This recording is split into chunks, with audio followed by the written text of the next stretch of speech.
Hi friends, இன்னைக்கு நம்ம கோதுமை மற்றும் களையின் உவமையை குறித்து பார்க்க போகிறோம். இதோட பைபிள் ரெஃபரன்ஸ் மத்தேயு 13ஆம் அதிகாரத்தில் இருக்கு. இயேசு விதைக்கிறவன் உவமையை சொல்லி முடித்ததுக்கு அப்புறம் அவர் இன்னொரு உவமையும் சொல்றார். பரலோக ராஜ்யம் தனது வயல்ல நல்ல விதையை விதைத்த ஒரு மனிதனுக்கு ஒப்பா இருக்கிறது. அன்னைக்கு இரவுல எல்லாரும் தூங்கிட்டு இருக்கும் போது அந்த மனிதனோட சத்துரு கோதுமை விதைகளுக்கு இடையில களைகளையும் விதைத்து விட்டு போய்விட்டான். கொஞ்ச நாளுக்கு அப்புறம் கோதுமை விதைகளில இருந்து செடிகள் முளைத்தன.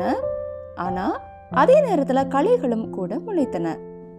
அப்போ அந்த எஜமானோட வேலைக்காரர் எஜமான் கிட்ட ஆண்டவனே, நீங்க உங்களோட நிலத்துல நல்ல விதையை தானே விதைத்தீங்க, அப்புறம் அதுல எப்படி களைகள் உண்டானதுன்னு கேக்குறாங்க. அதுக்கு அந்த எஜமான் அதை சத்ரு செய்தான்னு சொல்றார். உடனே அந்த வேலைக்காரர், உங்களுக்கு சித்தம்னா நாங்க இப்பவே போய் அந்த களைகளை எல்லாம் பிடுங்கி போடுறோம்னு சொல்றாங்க. அதுக்கு அவர், வேண்டாம், இப்போ களைகளை நீங்க பிடுங்கினீங்கன்னா நீங்க பிடுங்கும் போது அந்த களைகளோட சேர்த்து கோதுமையையும் பிடுங்கிடுவீங்க. அதனால அந்த இரண்டும் அறுவடை காலம் வரைக்கும் ஒன்றாக வளரட்டும். அறுவடை நாள் அப்போ நான் அறுவடை செய்கிறவங்களை பார்த்து, முதல்ல நீங்க களைகளை எல்லாம் பிடுங்கி அவைகளை சுட்டரிக்கிறதற்கு கட்டுகளாக கட்டுங்கள், கோதுமையையோ என் களஞ்சியத்தில் சேர்த்து வைங்கள் என்பேன்னு சொல்லி இயேசு அந்த உவமையை சொல்றார். இதுக்கப்புறம் இயேசு அவரோட வீட்டுல தனியா இருக்கும்போது சீஷர்கள் இயேசு கிட்ட இயேசு சொன்ன அந்த உவமையின் அர்த்தத்தை அவங்களுக்கு வெளிப்படுத்தணும்னு கேக்குறாங்க. இயேசுவும் அவங்களுக்கு அந்த உவமையின் அர்த்தத்தை வெளிப்படுத்துகிறார். நிலம் என்பது உலகம், நல்ல விதையை விதைக்கிறவன் மனுஷகுமாரன், நல்ல விதை ராஜ்யத்தின் புத்திரர், களைகள் பொல்லாங்கனாகிய சாத்தானோட புத்திரர், களைகளை விதைக்கிற சத்துரு பிசாசு, அறுப்பு உலகத்தின் முடிவு, அறுக்கிறவர்கள் தேவதூதர்கள். அதனால களைகளை சேர்த்து அக்கினியினால சுட்டரிக்கிறது போல இவ்வுலகத்தின் முடிவிலே நடக்கும். மனுஷகுமாரன் அவரோட தூதர்களை அனுப்புவார். அவங்க அவரோட ராஜ்யத்துல இருக்கிற எல்லா அக்கிரம செய்கைக்காரர்களையும் சேர்த்து அக்கினி சூளையிலே போடுவாங்க. அங்கே அழுகையும் பற்கடிப்பும் உண்டாயிருக்கும். அப்போ நீதிமான்கள் அவங்களோட பிதாவின் ராஜ்யத்திலே சூரியனை போல பிரகாசிப்பார்கள். கேட்கிறதற்கு காதுள்ளவன் கேட்க கடவன்னு சொல்றார். ஃப்ரெண்ட்ஸ், இயேசு சொன்ன இந்த உவமையில எப்படி கோதுமையும் களையும் ஒன்றாக வளர்கிறதோ அதே மாதிரி இந்த உலகத்திலையும் இப்போ தேவனுடைய பிள்ளைகளும் சாத்தானுடைய பிள்ளைகளும் ஒன்றாக கலக்கப்பட்டிருக்கிறாங்க. இந்த உலகத்துல நடக்கிற எல்லா அநீதியான காரியங்களையும் தேவன் ஒரு நாள் நியாயத்திலே கொண்டு வருவார். ஒவ்வொரு கிரியையும் அந்தரங்கமான ஒவ்வொரு காரியத்தையும் நன்மையானாலும் தீமையானாலும் தேவன் நியாயத்திலே கொண்டு வருவார் அப்படின்னு பிரசங்கி 12:14 வாசிக்கிறோம். ஃப்ரெண்ட்ஸ், நம்ம எல்லாருமே ஒரு நாள் தேவனுடைய நியாயாசனத்துக்கு முன்பாக நின்றுதான் ஆகணும். ஆனா தேவனுடைய நியாய தீர்ப்பு ஒரே நேரத்துல நடக்க போறதில்ல. தேவன் ஒவ்வொன்றுக்கும் ஒவ்வொரு காலகட்டம் வைத்திருக்கிறார். வேதாகமத்துல முக்கியமா 4 நியாய தீர்ப்புகள் சொல்லப்பட்டிருக்கு. ஃப்ரெண்ட்ஸ், இந்த உலகத்துல இருக்கிற நம்ம எல்லாருமே பாவிகள் தான். பாவத்தின் சம்பளம் மரணம் அப்படின்னு ரோமர் 6:23 வாசிக்கிறோம். முதலாவது நியாய தீர்ப்பு சிலுவையிலே நிறைவேறினது. சிலுவை மரத்திலே இயேசு நம்மளோட பாவங்களை அவரோட சரீரத்திலே ஏற்றுக்கொண்டார். நம்முடைய மீறுதல்களின் நிமித்தம் அவர் காயப்பட்டு, நம்முடைய அக்கிரமங்களின் நிமித்தம் அவர் நொறுக்கப்பட்டார். நமக்கு சமாதானத்தை உண்டு பண்ணும் ஆக்கினை அவர் மேல் வந்தது. அவருடைய தழும்புகளால் குணமாகிறோம் அப்படின்னு ஏசாயா 53:5 வாசிக்கிறோம்.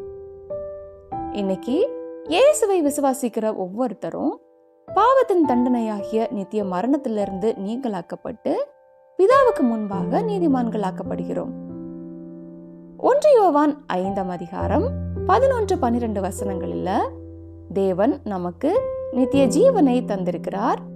அந்த ஜீவன் அவருடைய குமாரனில் இருக்கிறது. குமாரனை உடையவன் ஜீவனை உடையவன். தேவனுடைய குமாரன் இல்லாதவன் ஜீவன் இல்லாதவன்னு வாசிக்கிறோம். இந்த உவமையில நம்ம பார்த்த நல்ல விதைகள் யாருன்னா, இயேசுவை அவங்களோட சொந்த இரட்சகராக ஏற்றுக்கொண்ட விசுவாசிகள். இவங்க இயேசுவை அவங்களோட சொந்த இரட்சகராக ஏற்றுக்கொண்டதால இயேசுவின் நீதி மூலமா பிதாவுக்கு முன்பாக நீதிமான்கள் ஆக்கப்படுறாங்க. விசுவாசிகளோட பாவங்கள் ஏற்கனவே சிலுவை மரத்திலே நியாயம் தீர்க்கப்பட்டதால அவரோட விசுவாசிகளுக்கு ஆக்கினை தீர்ப்பு இல்ல. யோவான் 5ஆம் அதிகாரம் 24வது வசனத்துல இயேசு சொல்லும்போது, என் வசனத்தை கேட்டு என்னை அனுப்பினவரை விசுவாசிக்கிறவனுக்கு நித்திய ஜீவன் உண்டு, அவன் ஆக்கினை தீர்ப்புக்குட்படாமல் மரணத்தை விட்டு நீங்கி ஜீவனுக்கு உட்பட்டிருக்கிறான்னு சொல்றார். இரண்டாவது நியாய தீர்ப்பு கிறிஸ்துவின் நியாயசன நியாய தீர்ப்பு. இதை பீமா சீட் ஜட்ஜ்மெண்ட்னு சொல்லுவாங்க. இது சபைக்கான நியாய தீர்ப்பு. பெந்தேகோஸ்தே நாளில இருந்து இயேசுவின் ரகசிய வருகை வரைக்கும் வாழ்ந்த விசுவாசிகள் எல்லாரும் இயேசுவின் ரகசிய வருகையிலே எடுத்துக்கொள்ளப்பட்டு ஒவ்வொருத்தரும் கிறிஸ்துவின் நியாயசனத்துக்கு முன்பாக நியாயம் தீர்க்கப்படுவாங்க. இது அவங்க செய்த பாவங்களுக்கான நியாய தீர்ப்பு இல்ல. விசுவாசிகளோட பாவங்கள் எல்லாம் ஏற்கனவே சிலுவை மரத்திலே நியாயம் தீர்க்கப்பட்டதால இது விசுவாசிகளோட கிரியைகளுக்கான பலனை கொடுக்கிற நியாய தீர்ப்பு. விசுவாசிகள் அவங்களோட கிரியைகளுக்கு தக்கதாக கிரீடங்களை பெற்றுக்கொள்வாங்க. கோதுமையை களஞ்சியத்திலே சேர்க்கிறது மாதிரி இயேசு அவரோட விசுவாசிகளை அவரோட ராஜ்யத்திலே சேர்த்துக் கொள்வார். இன்னைக்கு விசுவாசிகளாகிய நம்ம எல்லாரும் பாவமான இந்த உலகத்துல வாழ்ந்து கொண்டிருக்கும் போது தேவனுக்கு உண்மையாகவும் அவருக்காக இன்னும் அதிகமா ஊழியம் செய்யவும் இந்த நியாய தீர்ப்பு நம்மை உற்சாகப்படுத்துகிறது. தேவனுடைய ராஜ்யத்துக்காக நம்ம செய்யற ஒவ்வொரு காரியங்களுக்கும் அவர் நமக்கு அழிவில்லாத நல்ல வெகுமதிகளை தரப்போகிறார். மூன்றாவது நியாய தீர்ப்பு தேசங்களின் நியாய தீர்ப்பு. ரகசிய வருகை முடிந்த உடனே இந்த உலகத்துல 7 வருடம் மகா உபத்திரவ காலம் உண்டாகும். அந்த 7 வருடங்களின் முடிவுல இயேசு ராஜாதி ராஜாவாக அவருடைய அழிவில்லாத ராஜ்யத்தை இந்த பூமியிலே ஸ்தாபிக்க மகிமையோட திரும்ப வருவார்.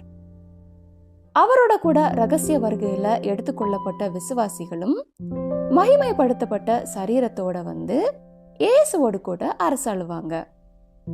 இந்த உவமையில நம்ம பார்த்தது மாதிரி இயேசுவின் 2ஆம் வருகையிலே அவரோட தூதர்கள் கோதுமையையும் களைகளையும் பிரிக்கிறது மாதிரி உபத்திரவ காலத்தின் முடிவுல உயிரோட இருக்கிற ஜனங்களையும் 2 பிரிவுகளாக பிரிப்பாங்க.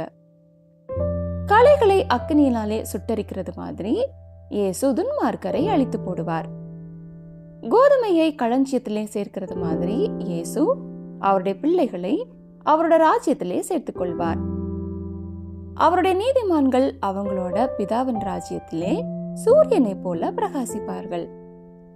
இயேசுவோட ராஜ்யம் இந்த பூமியிலே 1000 வருடம் ஸ்தாபிக்கப்பட்டு அதுக்கப்புறமா நித்தியமா என்றென்றைக்கும் அவர் நம்மை ஆளப்போகிறார். ஃப்ரெண்ட்ஸ், இயேசுவோட ராஜ்யத்துல நம்ம பங்கடைவது எவ்வளவு பாக்கியமானது.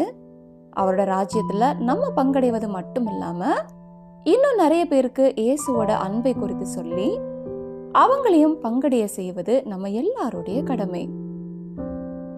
4வது நியாய தீர்ப்பு வெள்ளை சிங்காசன நியாய தீர்ப்பு. இந்த நியாய தீர்ப்பு தான் நம்மளால கிரகிக்கவே முடியாத ஒரு கடினமான நியாய தீர்ப்பு. யாரெல்லாம் இயேசுவின் சிலுவை தியாகத்தை நிராகரித்து அவரை இரட்சகராக ஏற்றுக்கொள்ளலையோ அவங்க எல்லாரும் இந்த வெள்ளை சிங்காசன நியாய தீர்ப்புக்கு முன்பாக நிற்க வேண்டியதா இருக்கும். இயேசுவின் 1000 வருட அரசாட்சி முடிஞ்சதுக்கு அப்புறம் நம்ம பார்க்கிற இந்த பூமி அழிக்கப்படும். இயேசுவை ஏற்றுக்கொள்ளாத அவ்விசுவாசிகள் ஒவ்வொருத்தரும் அவருடைய வெள்ளை சிங்காசனத்திற்கு முன்பாக நின்று அவங்களோட கிரியைகளுக்கு தக்கதாக நியாயம் தீர்க்கப்படுவாங்க. வெளிப்படுத்தின விசேஷம் 20ஆம் அதிகாரம் 11 to 15 வரைக்கும் உள்ள வசனங்களில், பின்பு நான் பெரிய வெள்ளை சிங்காசனத்தையும் அதன் மேல் வீற்றிருக்கிறவரையும் கண்டேன். அவருடைய சமூகத்திலிருந்து பூமியும் வானமும் அகன்று போயின, அவைகளுக்கு இடம் காணப்படவும் இல்லை. மரித்தோராகிய சிறியோரையும் பெரியோரையும் தேவனுக்கு முன்பாக நிற்க கண்டேன். அப்பொழுது புஸ்தகங்கள் திறக்கப்பட்டன. ஜீவ புஸ்தகம் என்னும் வேறொரு புஸ்தகமும் திறக்கப்பட்டது. அப்பொழுது அந்த புஸ்தகங்களில் எழுதப்பட்டவைகளின்படியே மரித்தோர் தங்கள் தங்கள் கிரியைகளுக்கு தக்கதாக நியாய தீர்ப்படைந்தார்கள். சமுத்திரம் தன்னிலுள்ள மரித்தோரை ஒப்புவித்தது. மரணமும் பாதாளமும் தங்களிலுள்ள மரித்தோரை ஒப்புவித்தன. யாவரும் தங்கள் தங்கள் கிரியைகளின்படியே நியாய தீர்ப்படைந்தார்கள். அப்பொழுது மரணமும் பாதாளமும் அக்கினி கடலிலே தள்ளப்பட்டன. இது இரண்டாம் மரணம். ஜீவ புஸ்தகத்திலே எழுதப்பட்டவனாக காணப்படாதவன் எவனோ அவன் அக்கினி கடலிலே தள்ளப்பட்டான்னு வாசிக்கிறோம். ஃப்ரெண்ட்ஸ், இந்த ஓமையிலையும் நம்ம பார்த்த மாதிரி களைகளை கட்டி அக்கினியிலே சுட்டரிக்கிறது மாதிரி ஜீவ புஸ்தகத்திலே பேர் எழுதப்படாத ஒவ்வொருத்தரும் ஒரு நாள் 2 நாள் இல்ல, நித்தியமாய் அக்கினி கடலிலே வாதிக்கப்படுவாங்க. ஃப்ரெண்ட்ஸ், இந்த உலகத்துல இருக்கிற ஒருத்தரும் அழிந்து போவது தேவனுக்கு சித்தம் இல்ல. 1 யோவான் 5:12 நம்ம ஏற்கனவே பார்த்தது மாதிரி குமாரனை உடையவன் ஜீவனை உடையவன், தேவனுடைய குமாரன் இல்லாதவன் ஜீவன் இல்லாதவன்.